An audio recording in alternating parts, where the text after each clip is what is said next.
Hello and welcome to the Thriller Zone. I'm your host, David Temple. On today's show, Josh Mendoza has a book called Shadow of the Eternal Watcher.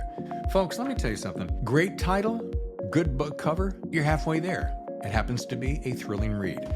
Josh is a debut author. We don't do this often, but I ran across Josh through some PR folks, and because he's an indie filmmaker, I said, we got to talk. So, without any further ado, let's get into the Thriller Zone with debut author and indie filmmaker, Josh Mendoza. Well, thanks for having me, Dave. Excited to be here.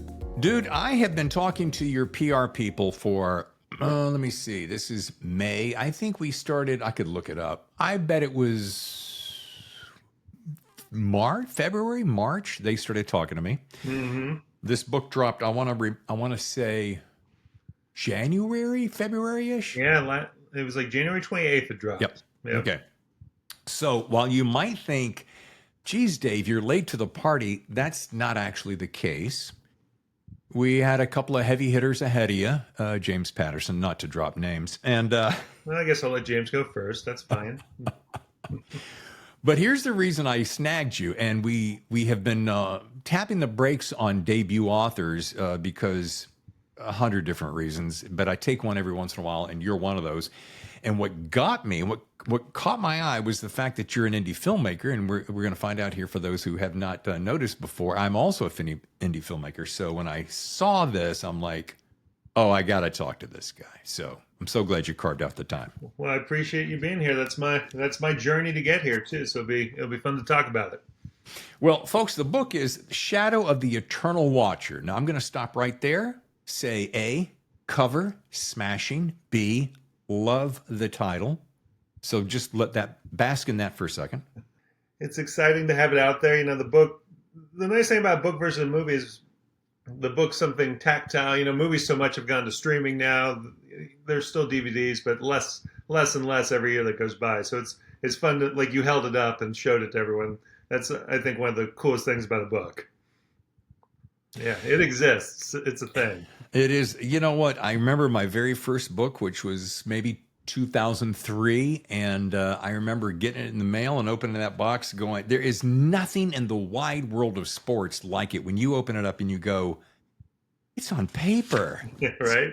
It's got ink. It's that artwork that I slaved over or had hired somebody to do. It's all freaking real. Yeah. For folks who want to know, well, Dave, you said he's an indie filmmaker. What's the film he did? What Still Remains? Now, if I'm correct, I watched it last night, 2018, right? Yeah, it came out 2018. So it's been a few years now. And yeah, you know, I went to USC Film School, got out, had a bunch of scripts I was pitching around, and, you know, ran into a lot of obstacles because movies are expensive. So I actually started working on What Still Remains as something. I had some backers that wanted to back a movie, but just not in the budget range we were looking for, and tried to create something that we could fit into that sub-$1 million area, which is a lot of money, but not a lot of money when you make a movie. So we were able to punch above our weight class with that movie, though, with a lot of USC talent coming on, working with us, and just bringing something to life that was on the page. And that's the cool thing about a movie. You know, a book, you obviously have editors and you get a lot of input, but you know, a movie, you can't do it by yourself. There's no way. And you just have to know enough about everything to tell people what you want them to do, and then hopefully they're better at it than you, and they go do it for you. And What Still Remains is a perfect example of that. I had great cinematography, great production design, just all around, and great talent, great actors, bringing it all to life. So it was a great experience, and I'm working on getting number 2 made. All right. Well, here's where I'm torn, Josh. I need you to help me decide what to do. I am so friggin' torn because I want to give Shadow its due, but I really want to geek out on book to screen because that's really what I'm going to name this title of this show. It's kind of my heartbeat, how I live and I breathe. I dream of every book that I write. I want to see it on the screen. So tell me, would you like to go ahead and deep dive on Shadow first and then us geek out on the film, or vice versa? Let's geek out on film. That's good. We can talk about the book at the end. Yeah, but All right, you brought up a really good point for folk, and I want to treat this like a little master class because Well, I have a lot of friends, a lot of listeners from all over the world who listen to the show, and they're first and foremost thriller fans. Secondly, most of them, a lot of them are authors, up and coming authors, debut authors, seasoned authors, wannabe authors. And then there's a little tiny third group that want to be filmmakers or they want to see those books adapted to screen. yeah, So you made a point, Dave. It's hard to do that. I agree. And if I may borrow a little bit of my story, very first book I wrote, 2003, I think it was. I really wanted to do a film. I'm like, God darn it, I got enough film friends, enough tech friends to make this happen. What's the missing piece? Everyone sitting around the table goes, well, we need some money. Yeah, no shit, Sherlock. So how do we get money? Somebody's got to go raise it. yeah, So I started banging on doors. I raised the money. I wrote the book already. So I adapted it to screenplay, raised the money, hired the crew, shot it, directed it, helped the edit, starred in it, and got it on Netflix, and then it's now on Amazon Prime. hmm So, but let me tell you something.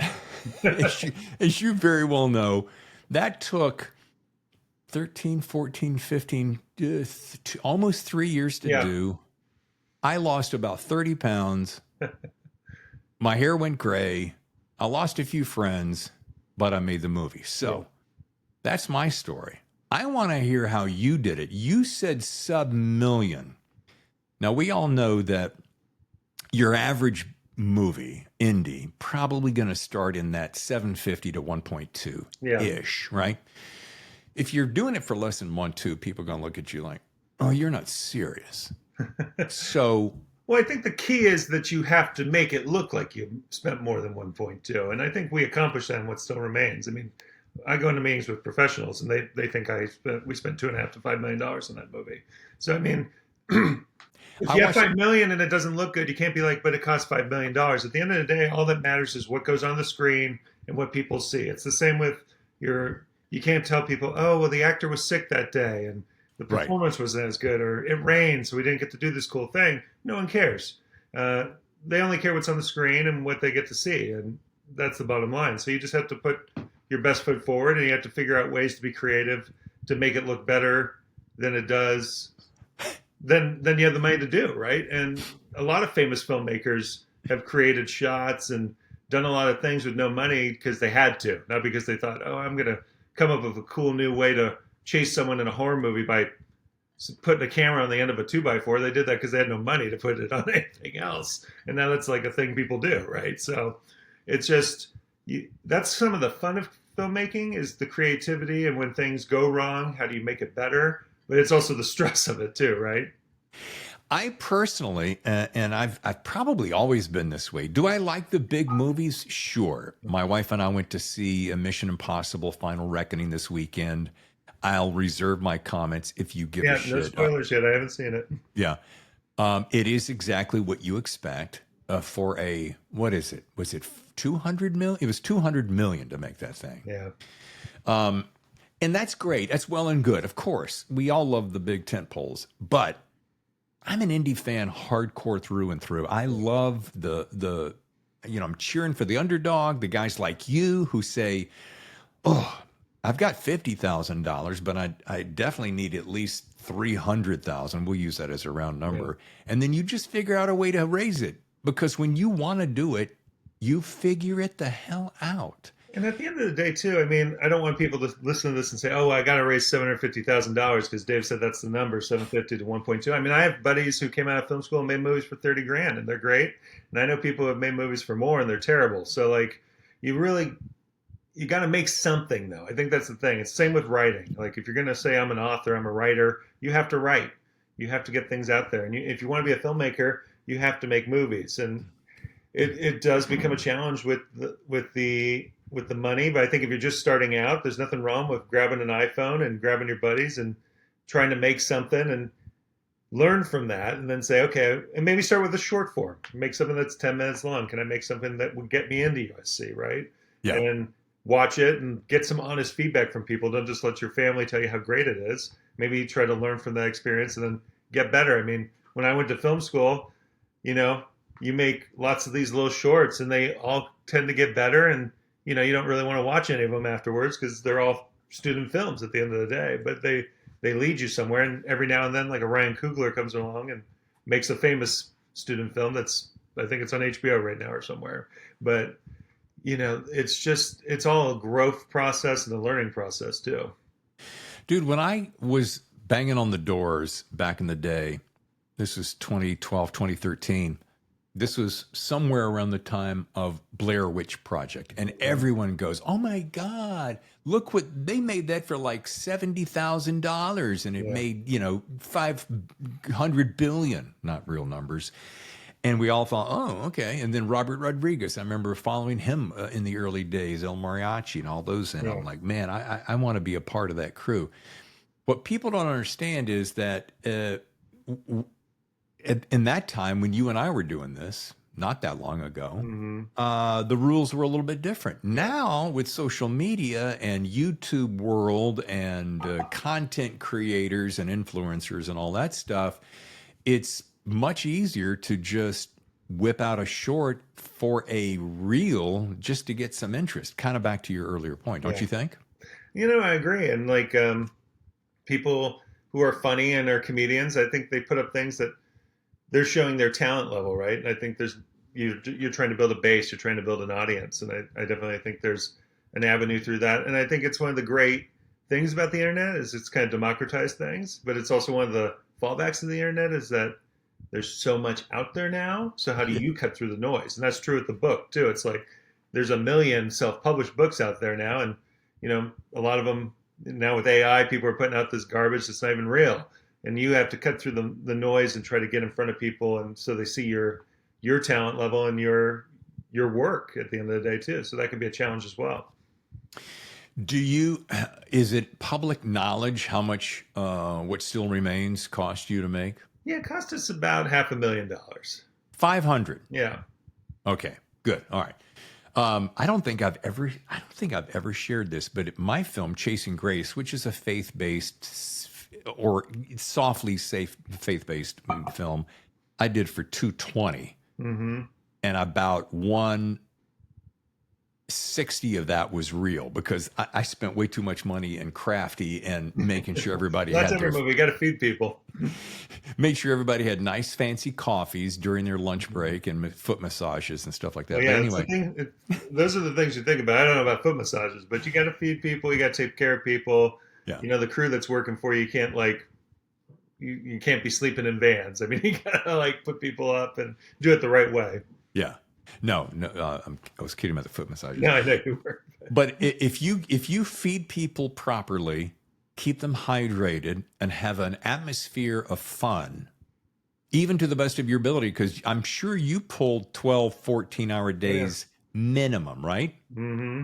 Again, we were shooting 6 to 8 pages a day, which for people who don't know, a page is about a minute in a movie, and you know, so you have 90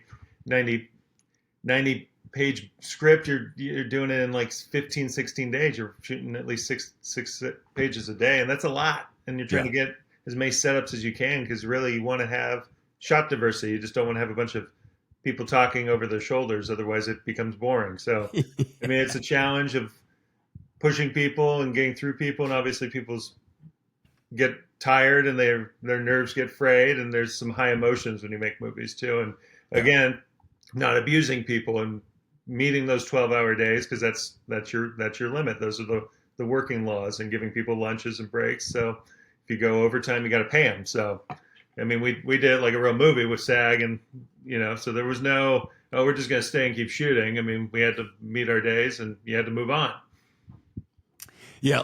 Another note to wannabe filmmakers: do not make set changes, location changes, multiple changes in a day because you're going to screw yourself. Note to self. Well, All with right. What Still Remains, I mean, we didn't really say. I mean, it's a post-apocalyptic drama, so it follows a young girl coming of age after the world has been destroyed a long time ago. So it's sort of like if a zombie apocalypse happened and now we're 30 years after it's over, we're following the people who survived it. And really, for me, it was a genre mashup. So it's really more of a coming of age family melodrama that I hid Yeah. within these thriller clothing. But the reason I set the movie like that is I was able to go out in the woods and you turn 90 degrees in the woods and walk 50 feet and now you have a new location. And Yeah. you can literally shoot scenes at night and not turn the camera and just move actors around and people can't tell that you're shooting the same direction. So I mean Yeah. those are like filmmaker tricks to make your days where we're not having to move all the lights, because that's the other thing you don't think about. If you turn the camera around, you have to turn all the lights too. So I mean that takes time. I could sit here and geek out with you for an hour, but I don't have the time. But I do, I really appreciate and respect what you've created because it's not an easy feat. And I know that Thanks, was, Dave.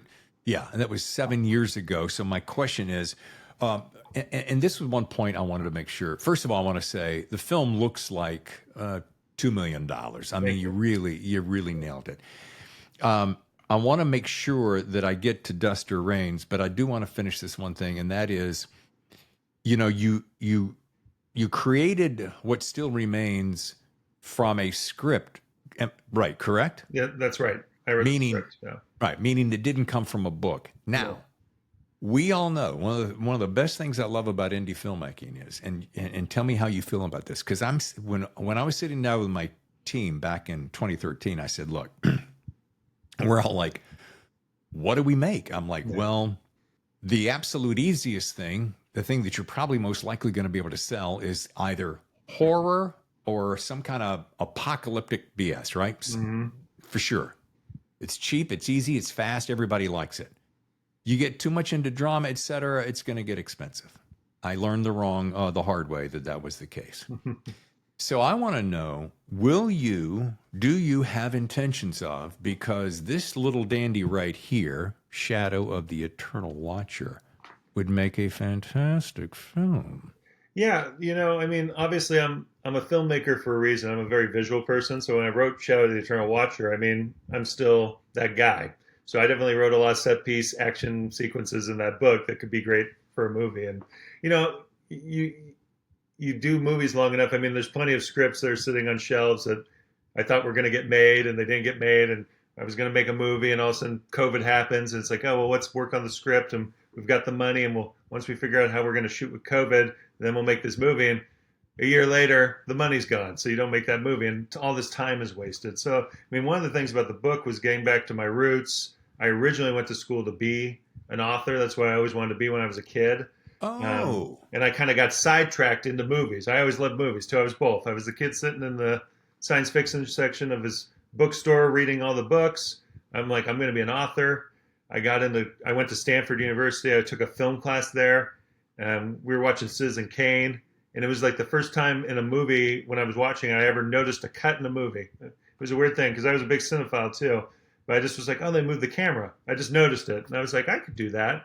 And I just went on this sidetrack away from the authorship and started chasing that dream of being a filmmaker.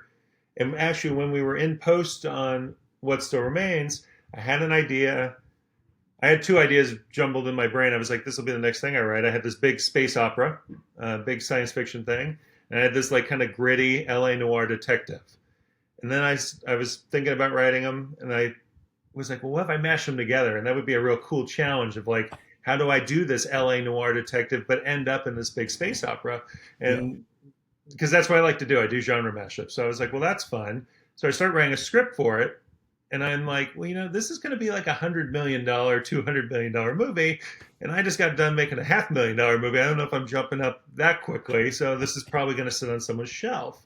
And I said, well, why don't I get back to my roots, try to write the book, and maybe it becomes a movie one day. And maybe that's the way to that bigger budget too. But I tried to just write a very elevated, high level thriller novel that could stand alone as a book as well.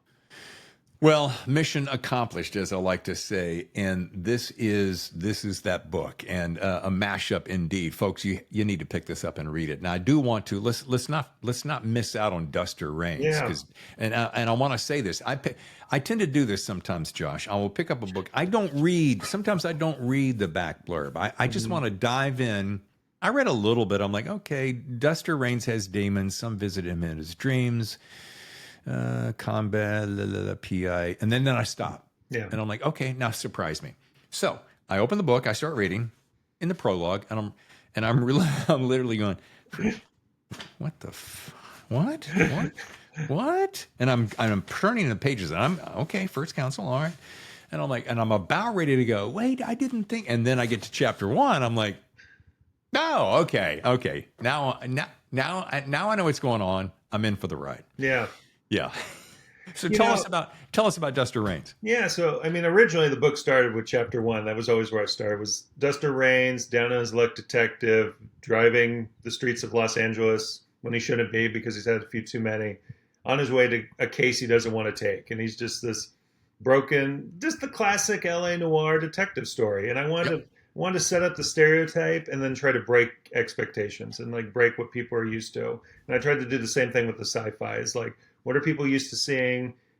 Multiversal stories. How people are used to this now, obviously with Spider-Man, and there's 50,000,000 versions. So in my book, I took a different tack, and there's only really two universes where humanity still exists. And I thought it would be fun for the detective. Part of his mystery is, well, he's got this murder mystery solving, but he's also solving the mystery that he's actually in a sci-fi book too. So the prologue, though, was to set the reader up because I know that if I just wrote the detective part and then like halfway through it was a sci-fi, I'd probably lose a lot of people. So I wanted to make sure people knew, hey, this is going to be a science fiction book. So here's some heavy sci-fi right at the beginning, and then we get into the first-person narrative. That's the gritty detective, like so many Dashiell Hammond and that kind Yeah. of vibe. Yeah. Yeah. I felt instantly at home once when he had been pulled over from the cop and he's completely plowed. And I'm like, okay, we see where this is going. But I have to ask this. I mean, it's kind of logical. Do you think Duster's going to hang out for a series? I mean, you've built the universe, so Yeah. Well, I've actually got a second book I'm working on. I left it open ended. I think the book stands on its own as it is, but I left it open for me to do another one, and I am writing another one. And I'm also writing. You talked about how books become movies. I'm actually doing the opposite. I have this screenplay. I was actually a short film I did that did really well. Played some film festivals. Became a screenplay. Won me some awards. Got me some meetings. And I'm like, that would be a great standalone thriller book. It's basically Jaws meets Deliverance with a bear set in Alaska. It's just a lot of fun. It's a lot of magical realism. So I'm actually taking that script and reverse engineering it into a novel. That's been fun. That's a different kind of challenge because you have obviously an outline template with a script, but a script is so different than a book. So it's fun to kind of be fleshing the story out too. okay, two quick things. Yeah. Jaws meets Deliverance Deliverance, ding, ding, ding, ding, with the in bear. with a bear. So not shark, it's a bear. But yeah. Yeah. Wow. The image that instantly hit my head was Cocaine Bear. Have you ever seen that film? Yeah, I have seen that. Mine's a little more serious than Cocaine Bear. That was probably one of the most ridiculous films I've ever seen. But It's fun though. yeah, but it was fun. And here's the thing: it got made. All right. Yeah, that's right. All But yeah, right. we'll see more of Duster Raines too. I'll have that draft probably done by the end of this year. Do you think you will always dance in the sci-fi mashup world? I mean, I love sci-fi. Like I said, I was the kid reading Dune. I was the kid who read every Star Wars expanded universe book back when we didn't have 9 million Disney Plus TV shows. All I had were the VHS tapes that I ran the tape out on, watching them every day and reading those books. But I love sci-fi. But I write a lot of different stuff. I just like. I have a great script that's basically a modern Western set in Arizona where I grew up. So, I mean, I play with all the genres. I like genre. So I would say there's usually an element of magical realism or the out there in my books. I mean, I love Twilight Zone. I love that kind of vibe too. So I definitely skirt all of that with my work.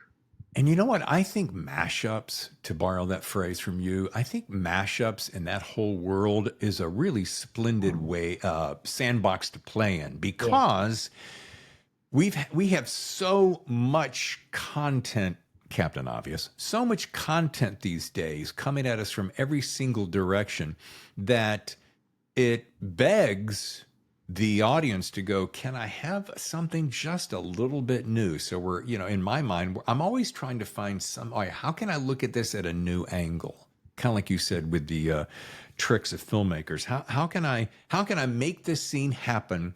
I don't have a Chapman to roll across the thing. I don't have a super dolly to go sky high overhead. But I do have an 8 foot 2x4. Yeah. Okay, make it happen. Well, like in my movie, just real quick, I mean, we had a Yeah. jib, and I really wanted a crane shot. There's this scene with that in the movie where we light a bunch of things on fire. Oh We were going yeah. to light more things on fire, actually, and the Forest Service told us we couldn't because the forest burned down the year before. So you got to also have your permits and follow the rules. But we basically just put the jib on a dolly, and then did like we did a crane move by pushing away and lifting this dolly up on the hill, and it looks like we had a crane on the day. Yeah. It looks really good. Yeah. Oh You get God. creative. Yeah, like I said, I could spend hours. Matter of fact, what I may do, especially if you swing around and do another film, you'll come back and we'll sit Love down that. and carve out a whole hour to just geek out on this stuff. But I won't throw my uh, back out that next time. yeah, please don't do that. I'm glad we got together. I do want to say I always close every show. I'm not gonna, I'm not gonna embarrass myself by asking if you have seen the Thriller Zone, but I finish every show with the question, "What's your best writing advice?" Mm-hmm. Now that I know you have a BA in English from Stanford, and I must have glossed over that somewhere because I was so geeked out by the film aspect of your career. I'm going to say, I know you have some solid writing advice since you've been tinkering with this for so long. So leave us with your best shot. I mean, for me, it's showing up and doing it, right? And I always tell people who want to be writers, I think that was something I wish I'd known when I was younger. It's like, you look at like a book, right? And you're like, how am I going to write 100,000 words? How am I going to write 80,000 words? I mean, 80,000 words is a 300-page book for people who don't know. But I just look at like, well, can I show up and write 500 words today? And if you show up 3 times a week, 4 times a week, write 500 words a day, that's 2,000 words. You'd have a book in 40 weeks. That's less than a year, right? So I mean, I try to write more than that, but I think that's an achievable goal for people. And then you got to go back and fix it because I think sometimes people too think, oh, I wrote this. This is it. It's great. And writing is rewriting. You rewrite, you rewrite, you rewrite. But I think just moving forward, getting to the finish line, having a finished product, it's so much easier to go back and look at something that's on the page and fix it than it is to stare at a blank screen and be like, oh my God, how is this going to be a book? So this 500 words or less, maybe it's 200 words. But set a goal that you know you can achieve and do it consistently every week, and you'll end up with something that's finished by the end. That is such good advice, and I'm flashing back to Brad Thor was on the show recently, and he had a very similar piece of advice. Bob Dugoni, says a similar thing. So yeah, and my dad used to say, my wife loves this saying, if you aim at nothing, you'll hit it every time. Yeah. So aim for something, put in the time, and little or small, it'll Yeah. get there eventually in correspondence to your level of passion. Exactly. Once again, I love this title, Shadow of the Eternal Watcher. It's one of those titles that, and I don't usually geek out on titles very often. I usually geek out on book covers, but this one particularly, I don't know. It's so good. Thank you so So much, Dave. yeah, and Josh, thank you again. I'm glad. I hope you feel better. I hope the back heals up I know. fine. Well, thanks for being understanding. Yeah, it's I work out a lot, and of course I did it. I must be getting older. I went to pick something up that weighs nothing. I've done it 1,000 times. It's like, oh, and now I can't stand up today. It's like, well, all right, Father Time comes for us all. And there's no stopping it. And No, there's not. all right. Well, once again, thank you. And folks, learn more at joshmendoza.com. The book, again, Shadow of the Eternal Watcher. Thanks again, Josh. Thanks, Dave. I enjoyed it. Bam! How good was that? Josh is a good dude. Little technical snafu there on the visuals, but who cares? Folks, let me tell you what we've got for you as we kick off the month of June. All right, now you know that we're this close. We're this close to season 9. Number 9. Can you believe this? Season 9? Season 9 will be 4 years. Mid-June, we're celebrating our 4th year.